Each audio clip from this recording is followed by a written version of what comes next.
Gabaasni namoonni nagaa hedduu bakka tokkotti Itoophiyaatti ajjeefamanii yoo mirkanaa'e yakka waraanaa ta'uu malaa jedhee dhaabbanni biyyoota gamtoomanii dhaabbatichatti Koomishinarri olaanaa mirga namoomaa Miisheel Baacheelee ajjechaa magaalaa Humaraatti dhiyoo argamtu Maayikaadaaritti raawwate akka qoratamu gaafataniiru.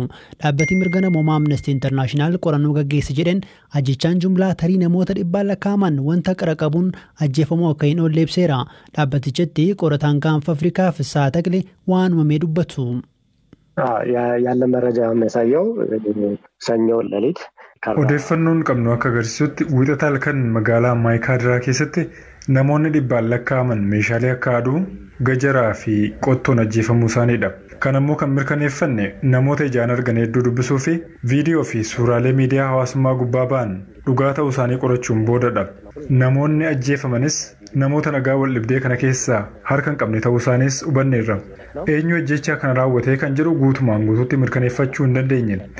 Garuu kan mirkaneeffanne yeroo ajjechaan kun raawwatametti magaalaan Maayikaadiraa to'annoo qaamolee nageenyaa naannoo Tigraay jala akka turtee fi ganama isaa gadhiisanii akka bahanidha. Kanaaf ragaaleen nuti qabnu guutumaan guutuutti ta'uu baatus haleellaa kana kan raawwate humnoota naannoo Tigraay ta'uu isaanii nutti agarsiisa. Ajjechaa kanaaf ministeerri muummee Abiyyi fi kanneen ijaan argan hidhattoota TPLFitti hidhata qaban himataniiru. Durataan dhaabichaa Dr. Dabratsiyoon Gabra Mikaa'el immoo bu'uura hin qabu jechuun dubbatan.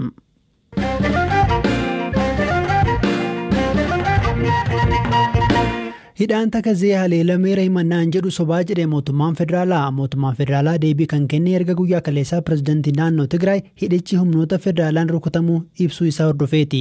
Dabalataan Dr. Dabratsiyoon waldhibdee adeemaa jiruuf furmaani nagaa akka barbaadamu irra deebiin gaafataniiru. Poolisiin federaalaa immoo qondaaltota TPLF fi qondaaltota nageenyaa irratti ajaja hidhaa baasuu ibseera. Firaafolii dhugaasa.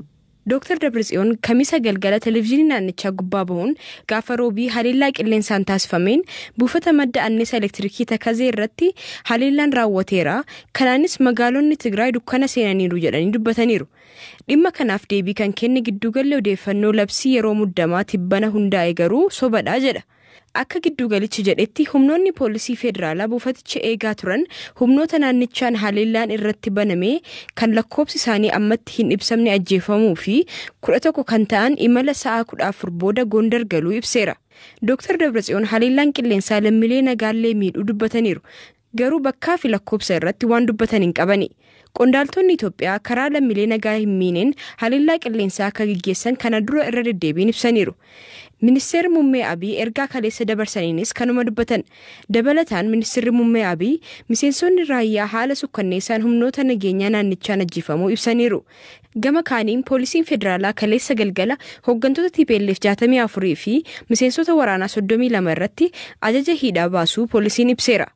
Akka miidiyaaleen biyya keessaa poolisii wabeeffachuun gabaasanitti miseensonni olaanoo TPLF 64 ta'an raayyaa ittisa biyyaa kaabaa irratti haleellaa raawwachuun yakka biyya ganuu raawwataniiru jedhameera. Dhaabi TPLF hidhattoota duraanii ABO bosonatti hafanii fi kaan sassaabuun Tigraay keessatti leenjii kennaa turanis jechuun himateera. Kana dura himannaa akkasii irra deddeebiin mootummaa federaalaa irraa dhiyaachaa tureef hooggantoonni TPLF harka keessaa hin qabnu jechuun deebii kennaa turani. Kamisuma kaleessaa ture manni maree bakka bu'oota uummataa yaa'ii gaggeesseen hooggantoota TPLF miseensa mana marichaa 38 irraa mirga himatamuu dhabuu kan mulqe. Ajajji poolisiis isa booda dhaga'ame. Pirezidaantiin ittaanaa gamtaa Awurooppaa Hoseel Boorelii fi Koomishinarri to'annoo balaa Awurooppaa Jaanes Leenaarchich ibsa waloo baasaniin tarkaanfiin sababa bu'uura godhate haasaan jibbiinsaa fi walhimannaan Itoophiyaa keessa jiruun yaadda'uu isaanii ibsaniiru. Qaamoleen hundi wantoota kanarraa akka of qusatanis dhaamaniiru.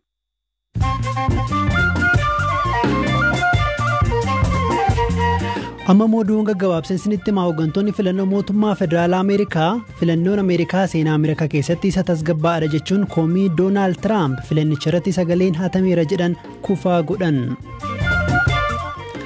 Lammiin Masrii malaamaltummaa fi jireenya gadadoo balaaleffachuuf jechuun addabaabayii magaalaa guddoo Kaayirootti ba'ee ibidda ofitti qabsiise. Ta'us poolisii fi kara deemtonni nama kana baraaraniiru.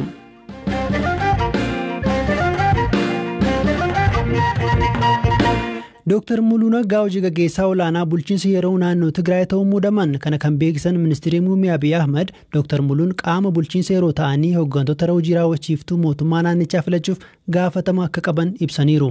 Murteen kun murtee mana maree federeeshinii fi dambii manni maree ministeerotaa bulchiinsa naannoo Tigraay baasee hordofee kan darbee ta'u bulchaan Itoophiyaa ibsaniiru. Qondaalli kun garuu eenyu? Aslii Galgaluu nutti himti.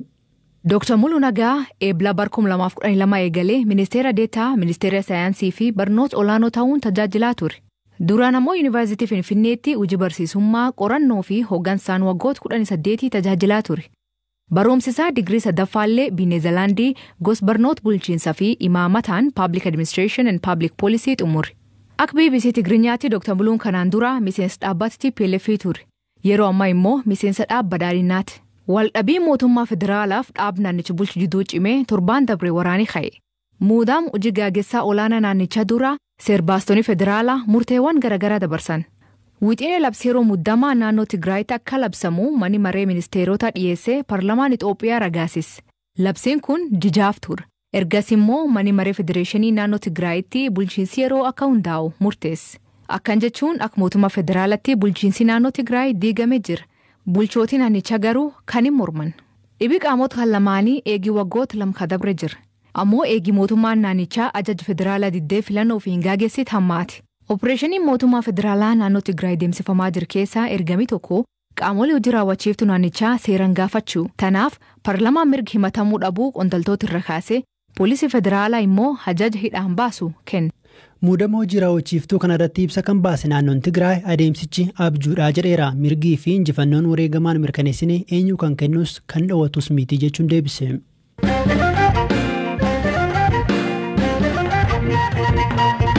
Filannoo Ameerikaa torban darbee taasifameen Joo Baayiden Pireezidaant Tiraamp injifachuun waggoota 4 dhufaniif Ameerikaa bulchuuf hiree argataniiru. Pireezidaant Tiraamp baatii duraan Masriin hidha Abbayyaa rukutti jedhanii ni dubbatan Itoophiyaa biratti mufii guddaa uumeera.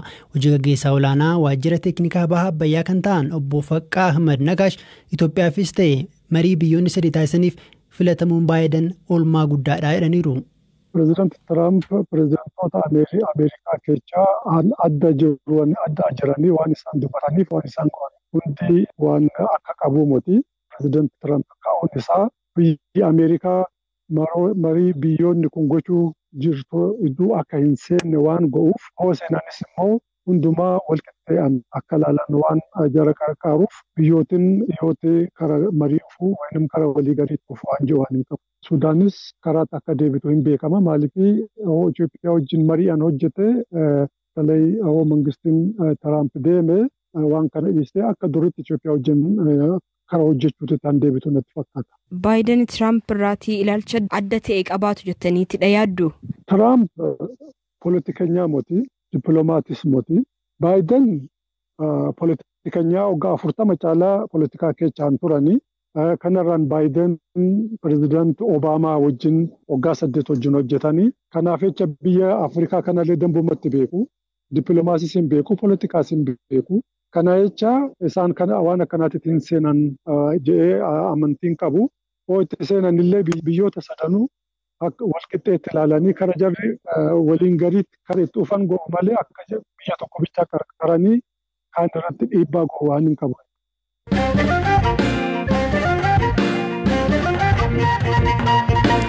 Mootummaan federaalaa naannoon Tigraay buufata raayyaa irratti haleellaa raawwate jechuun erga lola seenanii torban tokko darbeera. Egaa seegalee qaamolee lamaan tarkaanfii raawwanne jedhan dubbataa jiru. Qondaaltota raayyaa ittisa biyyaa dhiyoo waamichi taasifamee fi hojiitti deebifaman keessaa tokko kan ta'an Leetinaal Jeneraal Baacaa Dabalee keessumaa ajjeechaa suukaneessaa ministeerri muummee Abiy Ahmed miseensota raayyaa irratti humnoota nageenyaa TPLF'n raawwate jedhan irratti waan raawwate gaafadheera. Bakka hundatti ajjeesanii harka duubatti hidhanii rashananii huccuurraa baafatanii deeman. Namoota fakkeenyaaf guyyaa dheengaddaa naannoo Shiraarotitti ijoollee haga 7 kan argine achi kanan dhaga'ee poolisii federaalatis naannoo tokkotti akkas godhanii jiru.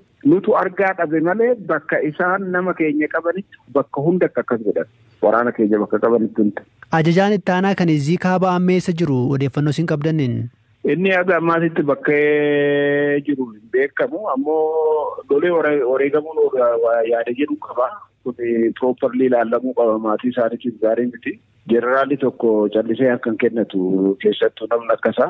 Guyyaa kaleessaa amma pirezidaantiin naannichaa Dr. Dabratsiyoon raayyaa isaa dabalatee raayyaa Eertiraa dabalatee jedhanii nama 10,000 to'anneefaa jedhanii dubbatan. Deebiin keessa maal goone jedhan? Harka kennachiisnee nu harka jiraa jedhan. Nama 10,000 moo? Eeyyeen miidiyaa irratti ibsa kennanii akkas dubbatan. Namni 10,000 bar lafa guutaa. Isaan maal ta'aniiti namni 10,000 kan dhufee harka isaaniitti kennu. Qoy aeroplaanii buufnee jedhan aeroplaanii bu'ee jiru BBC isin miti kan saaxilu baas.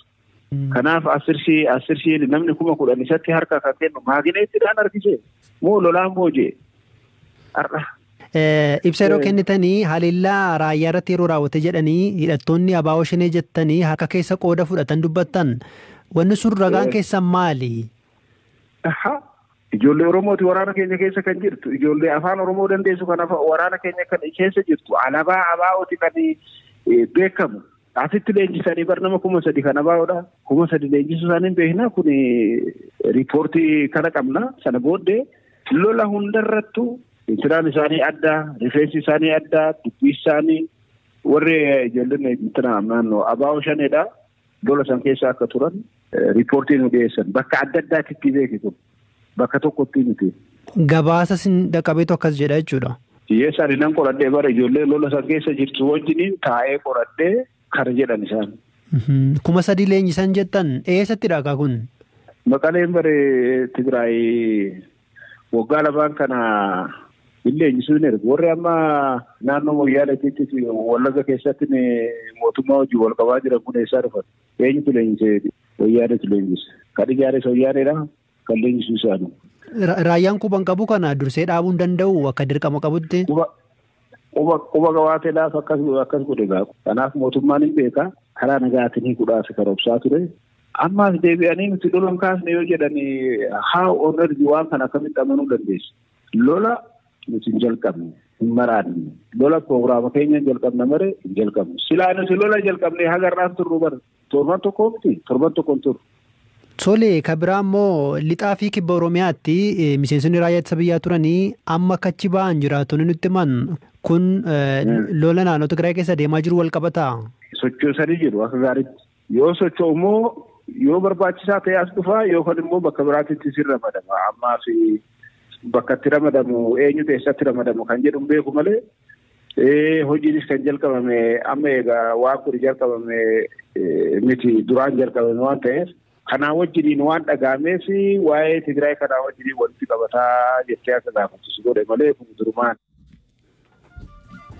Dhaggeeffattoota keenya sagantaan BBC Afaan Oromoo kan jimaata galgalaa xumuramutti jira. Himannaa ajjechaa qondaaltonni Itoophiyaa raayyaa irratti raawwate jedhaniif gama Tigraayin deebiin addatti kennamee hin jiru. Ta'us ajjechaa biraa naannichatti raawwate jedhuun himannaa ka'u garuu TPLF balaaleffachuun isaa ni yaadatama. Qondaaltonni Itoophiyaa hidhattoota duraanii ABO TPLF waliin hojjeta jechuun irra deddeebiin himatu. Gareen kun garuu himannaa kana ni balaaleffata.